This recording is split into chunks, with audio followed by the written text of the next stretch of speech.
Hello दोस्तों, कैसे हैं आप सब। उम्मीद करता हूँ कि सब बढ़िया होगा। दोस्तों, आज हम आपको जिस जगह की यात्रा पर लेकर जा रहे हैं उसकी खूबसूरती की बात सबसे अलग है। जी हाँ, इसके चारों तरफ आपको पहाड़ ही पहाड़ नजर आएंगे। हिमालय की गोद में बसा ये दुनिया का सबसे खूबसूरत शहरों में से एक है। दोस्तों, यहाँ पर इतने मंदिर हैं कि इसे अगर मंदिरों का शहर कहें तो गलत नहीं होगा। दोस्तों, यहाँ की वैली को यूनेस्को द्वारा वर्ल्ड हेरिटेज साइट में शामिल किया गया है। दोस्तों, यहाँ की स्ट्रीट फूड खाने के बाद आपके मुंह से पानी आ जाएगा। सीरियसली समझ रहे हैं आप मैं कहाँ के बारे में बात कर रहा हूँ? बता रहा हूँ। कहा जाता है कि इस जगह पर आज से कई साल पहले सबसे बड़ा व्यापार मेला लगता था। जी हाँ दोस्तों, आज हम आपको नेपाल की राजधानी और हिंदुओं का गौरव काठमांडू शहर की यात्रा करवाने को ले चल रहे हैं। अपनी सीट बेल्ट बांध लीजिए और एंजॉय कीजिए काठमांडू शहर को। नए दर्शक चैनल को जल्दी से सब्सक्राइब कर लें। दोस्तों, काठमांडू भारत के उत्तर में स्थित नेपाल की राजधानी और सबसे बड़ा शहर है।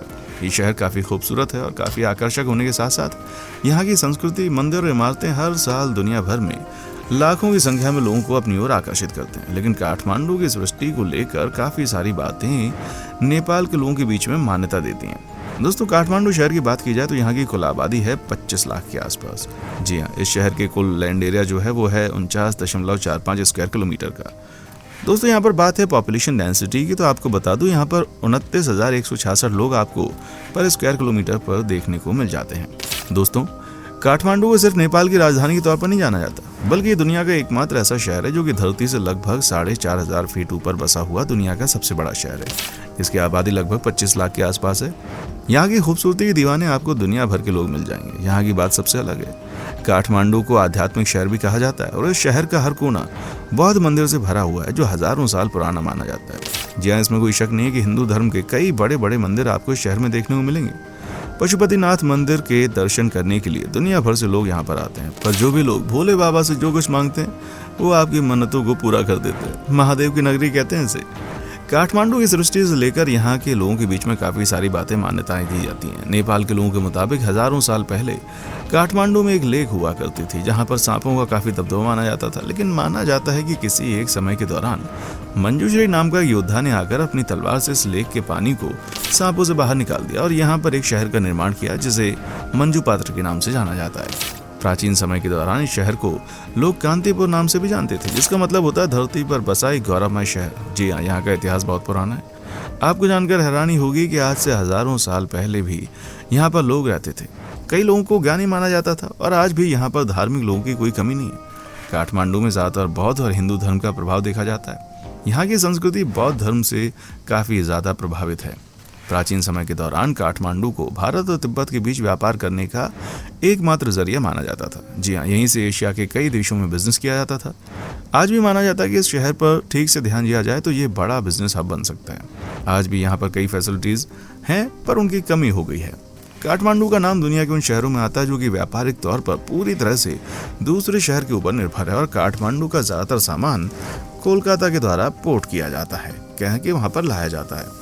काठमांडू के लोग एक दूसरे को अपनी हथेली एक साथ जोड़कर नमस्कार करते हैं। नमस्कार करते समय वे अपने सर को थोड़ा सा झुकाते हैं और नमस्ते कहते हैं। ऐसे ही हमारे भारत में भी किया जाता है। साधारणतः इस अर्थ में मैं आपके भीतर के भगवान को सलाम करता हूँ, ये अर्थ होता है। नेपाल में जाकर कर भारतीयों को ऐसा महसूस ही नहीं होता कि वो दूसरे देश में आए, क्योंकि यहाँ का माहौल काफी दोस्ताना होता है। साथ ही हिंदू देवी देवताओं के मंदिर भी है। जी हाँ, यहाँ का खाना भारत की तरह होता है। यहाँ के लोग बहुत हद तक हमारी वही सोच रखते हैं। नेपाल में खासतौर पर काठमांडू में भगवान बुद्ध के प्रति लोगों में जबरदस्त श्रद्धा भावना देखी जाती है। महाशिवरात्रि काठमांडू का बहुत बड़ा त्योहार है। दोस्तों, काठमांडू में 90% अरेंज मैरिज की जाती है।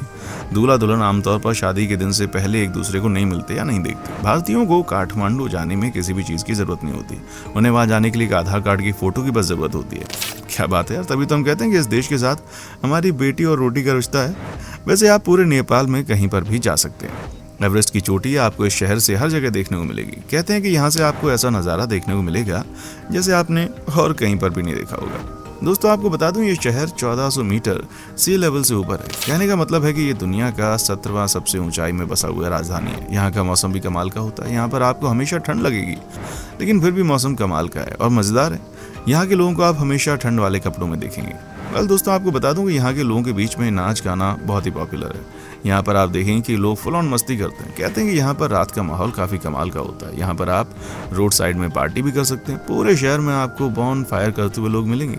दोस्तों, अगर आप काठमांडू की यात्रा पर गए हैं तो आप समझझ लीजिए कि यहाँ पर आपको अच्छी तरह का खाना खाने को मिलेगा। सबसे ज़्यादा यहाँ के लोगों के बीच में गोट मीट फेमस है। यहाँ के लोग नॉनवेज बहुत खाते हैं क्योंकि यहाँ पर ठंड ज़्यादा पड़ती है। साथ ही साथ आपको इस शहर में पीने के लिए एक से बढ़कर एक वाइन भी मिलेगी, जहाँ पर आप आराम से अपना समय गुजार सकते हैं। दोस्तों, काठमांडू बहुत ही साफ सुथरा शहर है। जैसे कहीं तो पूरे नेपाल में आपको बहुत साफ सफाई मिलेगी, लेकिन काठमांडू में बहुत ही अलग है कहानी। यहाँ पर आपको गंदगी हार्डली कहीं देखने को मिलेगी। यहाँ के लोग बड़े समझदार हैं और ये कभी भी गंदगी नहीं करते। ये बड़ी अच्छी बात है। दोस्तों, आपको बता दूं, काठमांडू के लोग सबसे ज़्यादा यहाँ आने वाले टूरिस्ट पर निर्भर हैं। यहाँ के लोग या तो होटल लाइन में काम करते हैं या इनकी अपनी छोटी मोटी सी शॉप होती है। जो बाहर से लोग आते हैं वो यहाँ से सामान खरीदते हैं और इससे इनकी कमाई होती है। ये बहुत अच्छी बात है ना।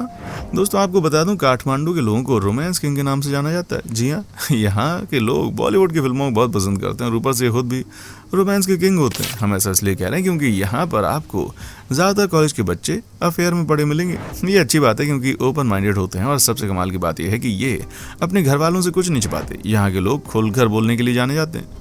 दोस्तों, अब हम आपको बताते हैं काठमांडू में वो कौन सी जगह है जहाँ पर आपकी घूमने के लिए जाने की इच्छा हो सकती है और आप जा सकते हैं। इस देश में वीज़ा प्रोसेस कैसे होता है, कम रेंट में इस शहर को आप कैसे घूम सकते हैं, ये तमाम जानकारी हम आपको बता ही देते हैं।